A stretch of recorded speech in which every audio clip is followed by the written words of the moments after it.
Hello guys, आप लोग का अपने चैनल प्रज्ञा कैंपस में हार्दिक अभिनंदन और स्वागत करते हैं। आज हम लोग टॉपिक है हमारे साउंड या ध्वनि, जो साइंस से ली गई है। इस पर हम लोग आज चर्चा करेंगे क्लास में। चलिए तो स्टार्ट करते हैं, पढ़ना शुरू करिए। ध्वनि क्या होती है? ध्वनि देखेंगे 12 से, जैसे कई तरह से हमें सुनाई देती है। चिड़ियों का चहचहाना, बादलों का गरजना और कई तरह से इस तरह की आवाज़ हमें सुनाई देती है। तो कैसे ध्वनि होती है? इसी को वैज्ञानिकों ने क्या कहा? ध्वनि कहा। चलती गाड़ी हॉर्न बजाना और इस तरह से क्या होती है? आदि भाषाओं को, इन्हीं को हमने क्या कहा? वैज्ञानिक भाषा में इसी को ध्वनि कहते हैं, जो भी सुनाई देता है। एक किस ध्वनि अब कैसे उत्पन्न होती है, तो किसके कारण होती है? तो इसके देखिए, वस्तुओं में ध्वनि कंपन के कारण होती। किसके कारण हो रही? ध्वनि कंपन के कारण। कंपन को महसूस करना है तो आप क्या करें? जब आप कॉलेज में या स्कूल में आपके घंटा लगा रहता है, जिससे बजती है घंटी कहते हैं ना, जिससे हमें के पीरियड का पता चला, तो उसमें अंतराल बता। तो जब बजेगा तो उसको छुएंगे तो उसमें आपको कंपन का आभास होगा। कंपन तब आपको आभास होगा। इस तरह से देखेंगे, या रस्सी लिए हैं, रस्सी को बांध के डोरी से ऐसे घटकाइए, तब आपको कंपन का आभास होगा। इस तरह से हम महसूस कर सकते हैं। तो देखेंगे तो वस्तुओं में ध्वनि जो है कंपन के कारण होती है। किसके कारण? कंपन के कारण होती है। जैसे चिड़ियों का चहचहाना और हॉर्न का बजना, घड़ी का टिक टिक करना, रेडियो या टेलीविजन पर प्रसारित होने वाले कार्यक्रम, और बरसात के मौसम में बादलों का गरजना आदि, जो है आदि को ही वैज्ञानिक भाषा में ध्वनि कहते हैं। कुछ वाद्य यंत्र जो हैं, जो हम इंस्ट्रूमेंट म्यूजिक के लिए यूज करते हैं, तो वस्तुओं में 4 प्रकार से ध्वनियों को उत्पन्न करते हैं। जो इसमें देखिए, जैसे पहले आघात द्वारा, ढोलक बजाना तो उस पर आघात करते हैं, चोट मारते हैं। तो जैसे ढोलक, तबला और मृदंग आता है, तो ढोलक का ही थोड़ा सा बड़ा रूप रहता है, मृदंग कहलाता है। इसमें डफली आती है, उस पर भी करते हैं। इसमें जो लगा रहता है, जिस पर हम घात करते हैं, उसी को डायफ्राम कहते हैं। चमड़े का बना होता है, उसी को हम डायफ्राम कहते हैं। तो ये डायफ्राम पर चोट मारते हैं। जैसे इसमें ढोलक में, तबला में, मृदंग में आदि में आवाज आती है। तारों को खींचकर छोड़ने से भी कुछ वाद्य यंत्रों में ध्वनि उत्पन्न की जाती हैं। जैसे देखिए सितार में, गिटार में, ठीक है ना, तो इसमें करें। और रगड़ने से भी होती है। तो रगड़ने में जैसे वायलिन पर लिए रहते हैं, गिटार में रगड़ते हैं, सिक्का लेके देखेंगे उस टाइप का रहेगा, उसी से रगड़ते रहते हैं लोग। फूंक मारने से भी, बांसुरी और शहनाई देखेंगे फूंक मार के ही बजाई जा सकती है। पहले पुंगी आती थी, उसके बाद शहनाई आई, इसको बाद में पढ़ते हैं। चलिए इधर देखिए आप, ध्वनि कैसे है? तरंग के रूप में चलती। ध्वनि किस रूप में चलती है? तरंग के रूप में चलती है। कंपन एवं तरंगे क्या होती है? ध्वनि जो कंपन से उत्पन्न होती है तथा तरंग के रूप में चलती है। तो ध्वनि किस रूप में चलती है? तरंग के रूप में चलती है। प्रकाश कैसे चलता है? एक सीधी रेखा में चलता है ना जी। प्रकाश बंडल में चलता है, अलग अलग खोजगा। तो ध्वनि कैसे चल रही है?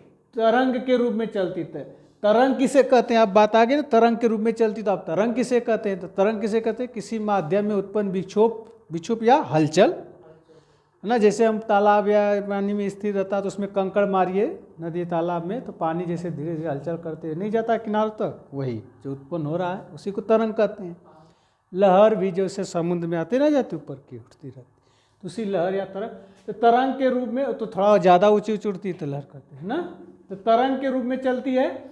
तरंग क्या होता है? किसी माध्यम में विक्षोभ या हलचल के संचरण को तरंग गति कहते हैं। तो ये तरंग गति होती है। तरंग किसे कहते हैं? तो माध्यम में होने वाले हलचल को तरंग कहते हैं, और जो से चलती है तो तरंग गति कहते हैं।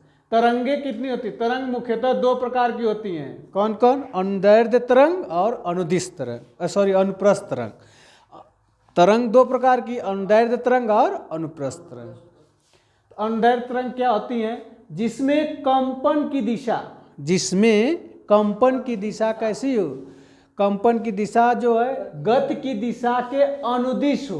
गति की दिशा के अनुदिश हो वो अनुदैर्ध्य तरंग कहलाती है। तो अनुदैर्ध्य तरंग कहलाती हैं। तो ये भी पूछा जाता है ध्वनि कैसी तरंग है, तो प्रश्न बनता है ध्वनि कैसी तरंग है, तो अनुदैर्ध्य तरंग है, क्योंकि तरंग रूप में चलती है। देखिए अनुदिश चलती है, ठीक है ना। और क्या होता है अनुप्रस्थ तरंग, जिसमें अनुप्रस्थ तरंग मतलब तरंग दो प्रकार की, एक अनुप्रस्थ तरंग, जैसे इसमें आ गई एक केचुए की गति, केचुआ भी ऐसे से गति करते चलता है। अनुप्रस्थ तरंग क्या होती है, जिसमें कंपन की दिशा गति की दिशा कैसी हो, लंबवत हो। तो अनुदैर्ध्य तरंग जो होती है, केचुए की गति जो होती है, और हो सकता है इसी तरह से जो भी काम करते हो।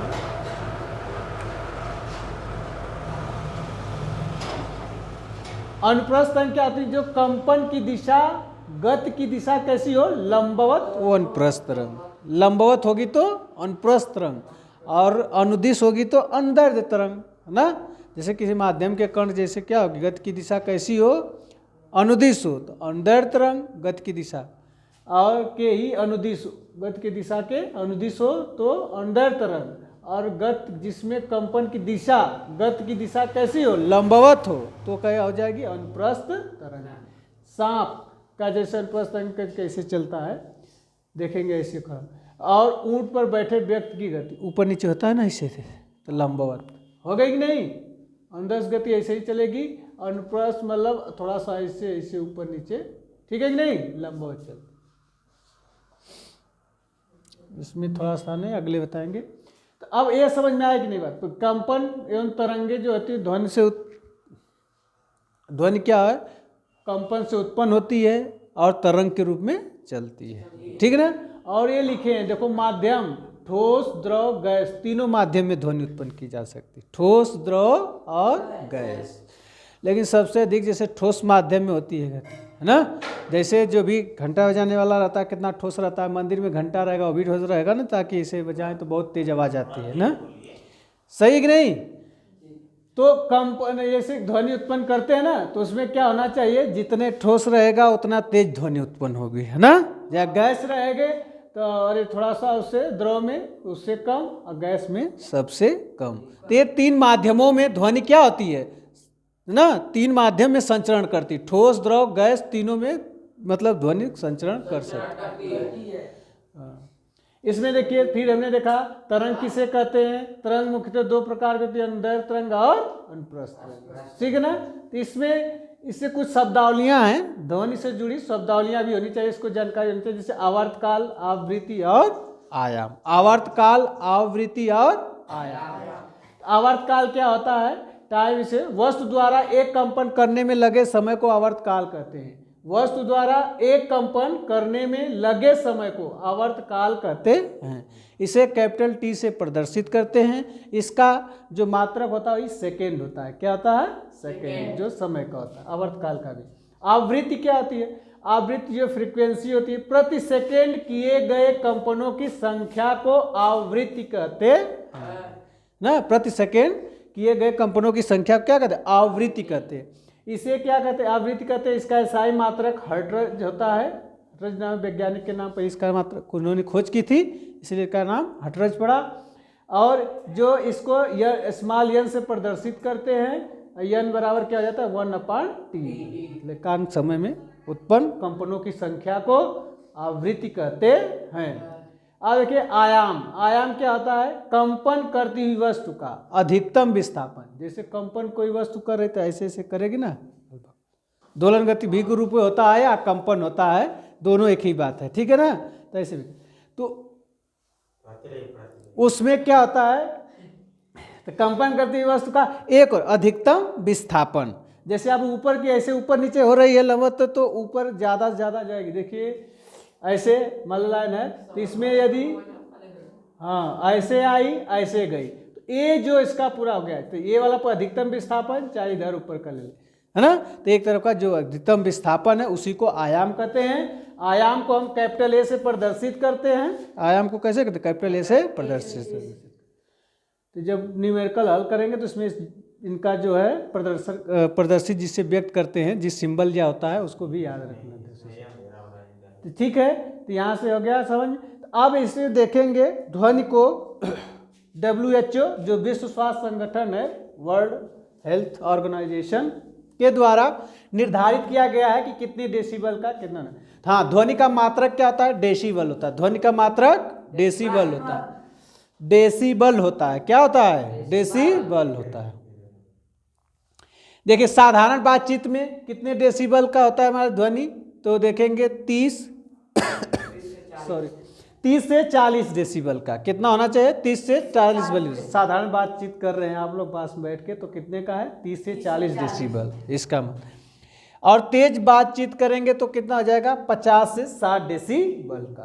तेज बातचीत करेंगे तो कितना हो जाएगा? 50 से 60 डेसिबल के अंतर्गत आता है। इस तरह से क्वेश्चन नहीं बनते हैं, इसमें पूछता है कि कितना से कितना डेसिबल के बीच कौन सी बात है। साधारण बात। तेज संगीत या शोर जब हो रहा है तब उसके कितने डेसिबल का हो जाता है? 80 डेसिबल का। कितने हैं? 80 डेसिबल से अधिक होता है। पेड़ पत्तों की यदि देखेंगे तो इसका बस 10 से 20 डेसिबल होता है। पेड़ पत्तों की जो सराहट होती है ना, तो उसमें देखेंगे उसकी ध्वनि होती है 10 से 20 डेसिबल की। सायरन होते हैं, जो सायरन बज रहे हैं, पुलिस का है, एम्बुलेंस का, जैसे सायरन बजते हैं तो उनकी आवाज़ ये कितनी होती है डेसिबल की? 110 से लेकर 120 डेसिबल की होती है ना। मतलब ध्वनि की तीव्रता नापने का ये मात्रक है डेसिबल। और जेट विमान की कितनी हो जाती है? 140 से 150। जेट विमान की सबसे ज़्यादा ध्वनि होती है जेट 140 से 150। इसी तरह आता है आर्केस्ट्रा की कितनी होती है? तो आर्केस्ट्रा में होती है 100 डेसिबल की होती है। आर्केस्ट्रा की 100। ट्रैक्टर के भी वही 90 से 100 तक होता है ट्रैक्टर की आवाज़ भी ना। तो इसमें यहीं पे लिख दिए 110 डेसिबल की लगभग 100 से होता है, ठीक है ना। ट्रैक्टर का भी उतने डेसिबल की ध्वनि होती है। ध्वनि की चाल सबसे अधिक पूछी जाएगी तो ठोस में, फिर उसके बाद द्रव में, सबसे कम पूछी जा तो गैस में। फिर हम ध्वनि के गुण और ध्वनि के प्रकार कल करेंगे अगले नेक्स्ट वीडियो में। जय हिंद, जय भारत। यदि आपको सेशन पसंद आया तो उसे लाइक करिए और ज़्यादा से ज़्यादा शेयर करें ताकि और लोग लाभान्वित हो। स्क्रीनशॉट ले सकते हैं, ले लीजिए।